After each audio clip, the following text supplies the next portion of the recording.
हर हर महादेव। चलतु सांग मैंने आज सोमवार मुझे गोटे सुंदर स्टोरी कहबी।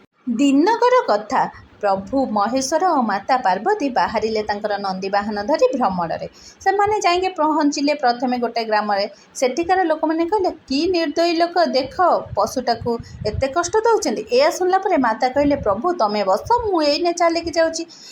से कि बाट गलापर सेठिकार लोक मैंने देखिए कहले अरे कि स्वामीटा देख स्त्रीटा को चलै नौची।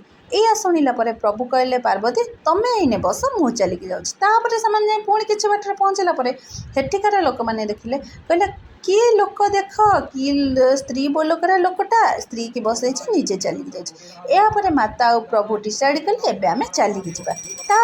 से बाट गलापर सेठिकार लोक मैंने कहले देख भल गोटे बाहन रखिकी भी लोक मैंने मूर्खक भाया चलिकी जाऊँगी। एथिरे आमे कौन बुझिले जेकोसी परिस्थिति लोक क्रिटिसाइज ही करेंगे।